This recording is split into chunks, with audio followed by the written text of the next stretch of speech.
Okay, we should be live now. What's up, ladies and gents? Bellman and Kostrowski back at it again together on this one. We're here to talk through the baseball slate on the 30th of August. We were just kind of talking, man, football is almost here, and I want to reiterate to anybody that's listening, the night before football starts, so a week from Wednesday, I got a bigger money league, $250 buy-in. I got 2 spots available if we can bump it up to 12. If anybody's interested in joining that football league, hit me up. But we are here to talk baseball today, my friend. I know you like this one. Let's get into it. Yeah, excited to talk it out. Just because for like a Monday slate, there's good hitting options, there's good pitching options. There's chalk, but there's good places to go to deviate from the chalk. I agree. So let's start with pitching right here. And it looks like the chalk to me is Marquez, Robbie Ray. I like Robbie Ray a lot today, probably more than I should. But I just am not vibing with Burns or Wheeler on this one. So I got Ray as my favorite top money guy. Why are you not vibing with Burns or Ray? Just curious. Or Burns or Wheeler? Well, for Burns, it really comes down to the fact that I think San Francisco makes them work, and I respect them massively at this point. And then with Wheeler, I'm a big Zach Wheeler guy, but he hasn't given me much of a reason over the past couple months, outside of the start against the Mets where he was amazing, And that I want to pick him over Robbie Ray. I'll say this, he had 30 plus in that last start, but they just left him out to dry. Like he gave up a grand slam to Mejia. The ninth inning killed him. He gave up 5 extra hits or whatever. I mean, it is what it is, and they're going to do that today. But I like Wheeler more than you. I feel like I have. And I like the fact that they're just going to leave him out. Yeah, it gets to the point where, you got to take the guy out, but he's got about as long of a leash as anyone in baseball right now. Yep. I also am a little intrigued by Luis Garcia at low ownership. I am too, but first I feel like I can never get him right. Whenever I use him, he's not great. Whenever I don't, he's great. We know it's a classic DFS thing. My biggest concern with him is just how many pitches he throws. He threw 90 last time out, but that seems to be like the max right now. Yeah, he's not a guy who goes over 90 plus typically, so you're not wrong there. He's got a 93 and a 96 on his resume, but he's more of an 85 guy. I think he's fine here. I mean, I don't think that he's a bad play at all. I just don't know if he has the upside of the 3 guys above him, and he's expensive. For upside, man, even though the matchup's tougher, I think Urias is he will come in with 0 ownership. Well, I want to just pivot off these big money guys. I want to talk about this young man. Yeah, he's a guy that's high on my short list too. 4,700. This guy has been awesome this year in the minors. DK did all the work for you. Talks about all of his numbers down here. He has been dominant this season. The only number where he's not dominant really is a strikeouts to balls ratio, but he's a young guy. But the whip, the ERA, the opponent batting average, he's been phenomenal. And I think we all know Colorado's not good. Colorado is not good. So a couple things. One, he was definitely a guy that I was looking at when I first opened the slate, high on my short list for sure. He's so cheap. I will say though, he doesn't. It's not like this is a guy that's coming in with a ton of pedigree. He's only pitched 15 innings of Double-A or higher. So I could also see stacking Colorado here as well. Absolutely. I mean, it's just the classic. Now, I don't think he's going to get love because you don't need it. If he were getting a lot of love, that would make me a lot more interested in the Colorado stack. I agree. It does change your build, which is where with him coming in with sub 10% projected ownership, I think if you roll with him, you're going to be able to afford more high-priced hitters that most people won't be able to get. So it does change your build a little. He has upside, but you kind of know how I feel about rookie pitchers. When they're chalk, I never play them in tournaments. When they're getting unowned against bad teams, I am interested. For sure. I mean, I'm with it. He was definitely, when I first was building a lineup, now this is last night, I couldn't really decide between Burns, Ray, and Wheeler. So I was like, you know what? I'm just going to use the pitchers in the Colorado-Texas game. How about our boy Marquez, who has just not looked great his last couple times out, which doesn't mean he couldn't be good today, but he's had very few buying signs, and this guy's been up and down throughout his career. I always struggle to use him when he's not pitching his best, but I am a Marquez guy, and he is facing Texas, so I could be sold on him very easily if you got any points to like him there. Yeah, I mean, I like him just because of the spot. And, 2 of those starts, one at home against San Diego, that's a tough spot in Coors. At the Giants, obviously, they can get to anyone. Their lineup's just really good. The Cubs start is what it is. He wasn't good, and he's not in his greatest form. But I also look at a guy like Jose Barrios, who wasn't in his greatest form yesterday. 3 straight starts like Marquez that were, 5 points or lower. And he was in a very similar spot in Detroit, and he was awesome. So, and I view those guys as like similar. Not that like he's going to be awesome today because of that, but like I trust his stuff enough, Yep. I don't think he's a must though by any means. I mean, he's like I prefer the guys, the Burns, Wheeler, Ray. They're just also more expensive. Well, I mean, look at Luis Garcia, who is $700 more than him, but it'll be like 1/4 of his ownership. I could definitely see that pivot. Yeah, like you're not making a major financial decision right here. You're simply just because, like, if Luis Garcia pitches his A's game and throws up one of those 28 spots, and Marquez gets hit a little bit and gives you 6, like that's a real discrepancy right there. So in tournaments, I am a little bit interested. That being said, man, one lineup, gun to head. I'm going to use Robbie Ray, and I think I'm going to go with the young man today and pay up for hitters, which is not where I've been a lot this year. Okay, so you wouldn't even have Marquez in your one lineup? Nope, not my one lineup. Okay. And my one lineups are always like one single entry, like $12, $5, stuff like that. Yeah, I mean, honestly, right now, this is a tough slate because, like I said, when I first looked at it, I was like, man, San Diego.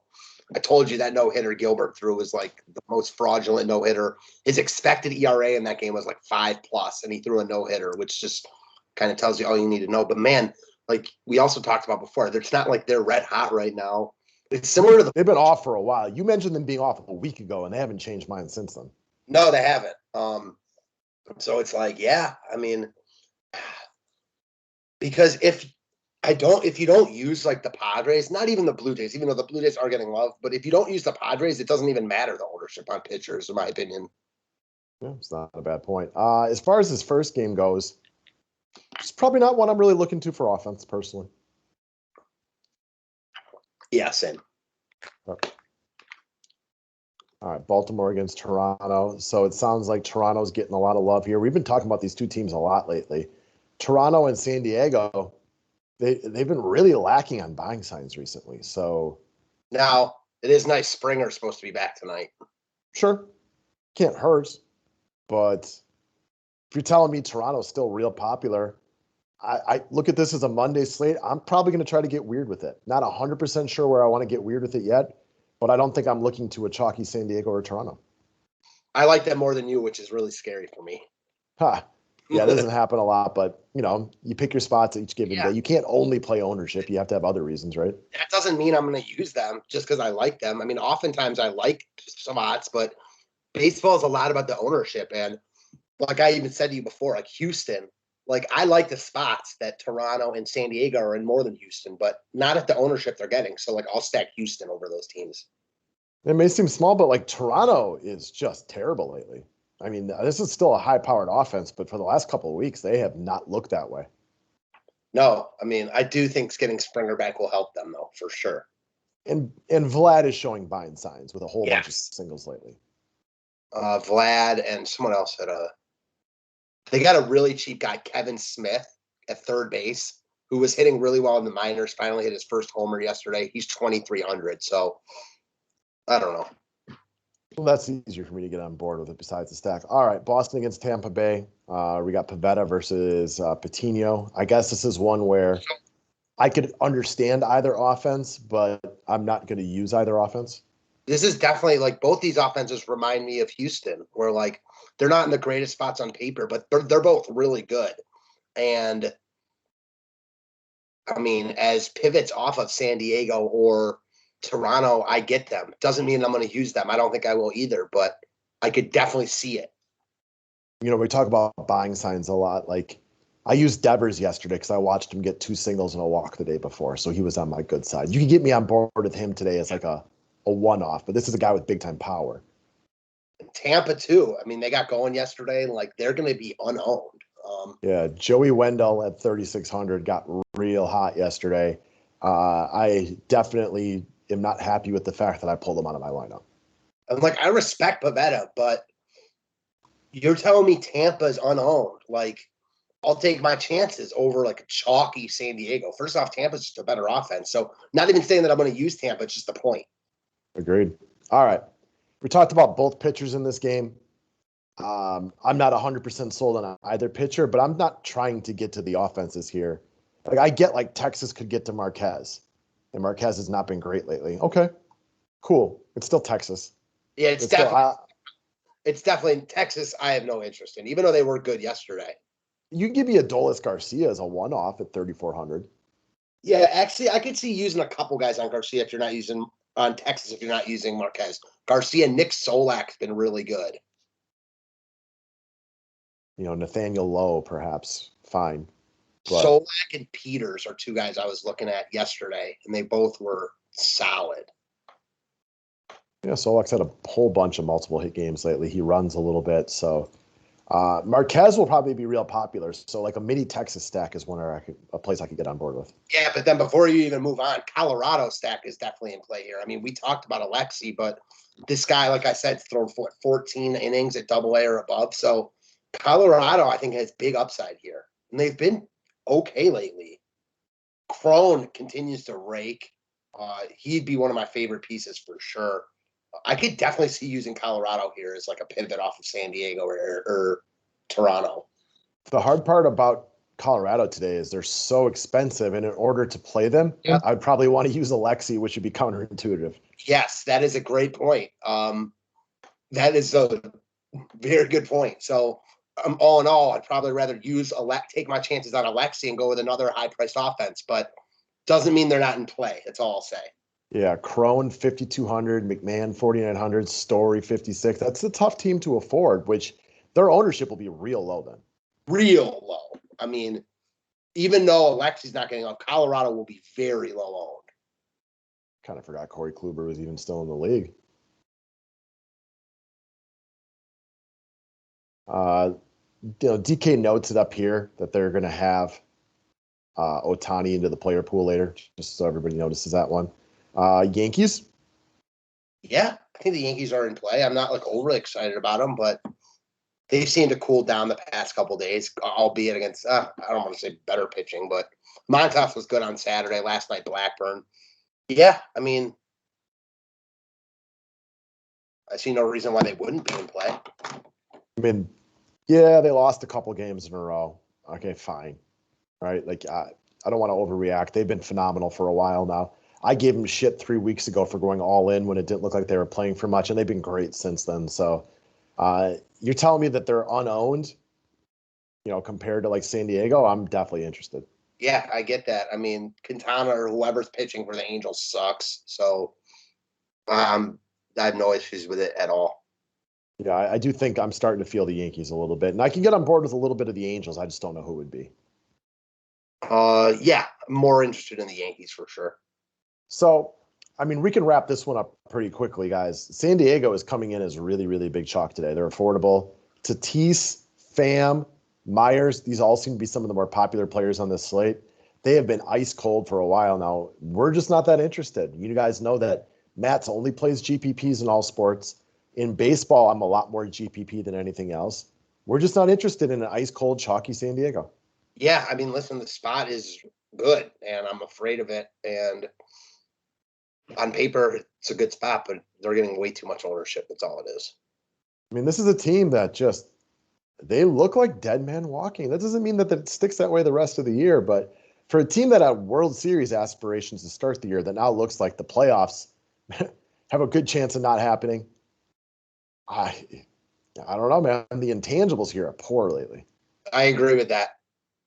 That doesn't mean they don't turn it around tonight, but they're going to be really highly owned, so we're going to fade City. I'd take my chance on them if they weren't getting a ton of love. Agreed. Like they are. The whole field's like, oh, they're going to turn around tonight, so why would we go there? Agreed. All right, Milwaukee against San Francisco. Burns against Cueto. I told you guys I'm not that interested in my boy Corbin Burns. I'm certainly not really trying to get to San Francisco, though. No. And then we get Cueto against the Brewers. And look, Cueto's not what he was 5 to 10 years ago, but he's been solid all season. So I'm not really trying to get to Milwaukee. Rowdy Tellez had a 9,000-foot home run yesterday. If you want to try to get lucky, he goes yard again today at 2,600, fine. Go ahead, do your thing, but that's mostly just a price play. Yeah, I mean, I could see using one off. Adames is still really cheap. So is Colton Wong. Yeah, but I'm not excited about it in this ballpark. Yeah, exactly. This game screams pitching for me. It's not where I want to get my offense from. Mm-hmm. Dodgers against Atlanta. I mean, Dodgers look like they're getting a lot of love. okay. Well, if that's the other popular team, they're like the thing with the Dodgers right here, like they're cheap. Pollock's getting big love. I saw that. Pollock, Trey Turner. Who was the other one? Turner and it must have been Pollock and Betts. Yeah, they're very affordable by their standards. Mm-hmm. They were awful yesterday. They faced Senzatella. Senzatella had a no-hitter through like 5 innings. Well, Sensatella goat. We all got those few guys that we like more than the masses. I'm a bigger Sensatella fan than most people. So, Drew Smiley's been all right this season, right? He's been very, very mediocre. He does give up plenty of bombs, and the Dodgers can hang it on anybody. So, I think this is one that if you check back on ownership later and they really just aren't getting much of it, that you might start to like them a little bit more. Well, I'll say this. It does look like the only guys getting love are those 3 we just mentioned. So, like, like Max Muncy, not going to get any love. The other guys just aren't going to get much love. So it makes the full stack a little bit more appealing. For sure. All right, Seattle against Houston, as you kind of already mentioned. You're looking at Houston with no love. We've talked about Chris Flexen all year. I've used him a ton, and he's almost always good for me, so he's on my good side. But if Houston's not getting any attention today, I see like the only team to get to Flexen over the past couple of months has been Houston. Yeah, I mean, Flexen. It's just not about like, I need to pick on Flexen. He's not a guy I'm afraid to pick on, and they're getting absolutely no love. So they're in similar spots as Tampa, Colorado, Boston, in my mind. Pitchers, I don't really, and Colorado's the most unknown, like the most wild card to me, because they're like the offense, but they could be easily facing the worst pitcher. So, yeah, it's like I'm just likely to go to Houston over a team like San Diego at the given ownerships. I had no arguments with that. I have no interest in San Diego today. I just don't. Yeah, well, I like hearing that. I mean, because most people will not feel that way. Right? You know how I think, though, right? If a team hasn't been good for 3 straight weeks, why am I trying to expect them to be good? Baseball's got a lot of ups and downs, and it doesn't mean they won't be good today. But you're telling me they're overwhelming chalk, and they've just looked off with bad intangibles for a while? Fade City. I look at it like, and how I looked at it when I first looked at it was like, man, this Gilbert just threw a no-hitter against them that was so fraudulent. Now they're back there in the same spot. Like, I think they go off here. I think that's what everyone thinks. I mean, I get that. So I feel for me, like Ray and Alexi getting a little bit of a Yankee stack going. And now I can legit fill in with studs in this lineup right here. Yeah. Basically, like you said, if you're not using San Diego, you can use whoever you want. I mean, you can put in Vlad Guerrero instead of Voit there. And I wouldn't avoid Rizzo just because it's Quintana listed here, Agreed. And I kind of like the idea of Vlad. He's not been himself for a while now. And Vlad is amazing. He's having a great year. He's one of the up-and-coming studs in the league. But he's been on a little bit of a power outage over the last 3 weeks. I think he only has 1 or 2 home runs over the past 3 weeks. Well, he's got a lot of singles lately. He walked yesterday. He's got a monster game coming. And even though I don't love Toronto today, guys like Vlad are easy one-offs. Or if you don't like Houston as much as Matt, you could still use a guy like Alvarez. Yeah. Oh, yeah. I mean, he's hot right now, too. Yeah, he's amazing, right? Remember how great this guy was 2 years ago when he first came up? He is in the midst of a nice little power surge right now, hitting the ball hard. He's expensive, so you won't get a lot of love. 14 plus and 6 of his last 9. Rock and roll. Yeah, he's just got massive power. And yeah, Houston is a similar story, just not getting any love. That's all it is. Yeah. All right, guys. So today's a little bit of an opposite day over here at the 5-pack. I am the one screaming for the Yankees. You're the one screaming for the Astros. Usually we flip our roles around a little bit right there. I like the chalk more than you today. Yeah, I mean, crazy things can happen, right? Every once in a while, we will just, you got to make your opinions based on that day, and sometimes we'll just flip it around. Yeah, I mean, hey, you can't help how you feel, I guess is how I would put it. Sure. Of course, we'll still stay standard though in the answer that you want to pick on flexing more than I do, but that's been going on for months now. So we had to keep something the same. Yeah, exactly. I said that before we even started too. Yeah, you did. You told me you were going to bring it up before we even started talking, knowing it would be a thing. So I'm certainly not trying to use flexing though. So let me just get that